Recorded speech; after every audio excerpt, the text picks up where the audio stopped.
Днес ще пробваме палачинки с нутела и нещо, което не съм опитвала до сега. Сникърс крем.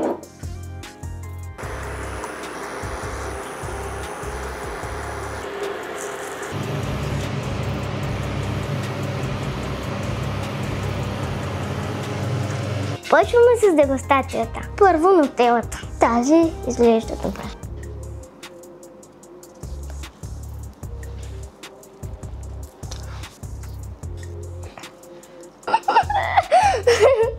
Нутела е много такива замяла. Само да не го качваш. Приключихме с нутелата, да пробваме сникърса. Мирише добре. Едем.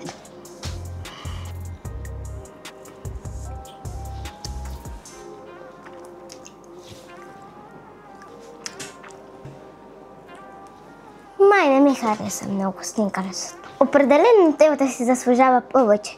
Сникърсът не ме впечатли. Даже няма и да си доям палачинката.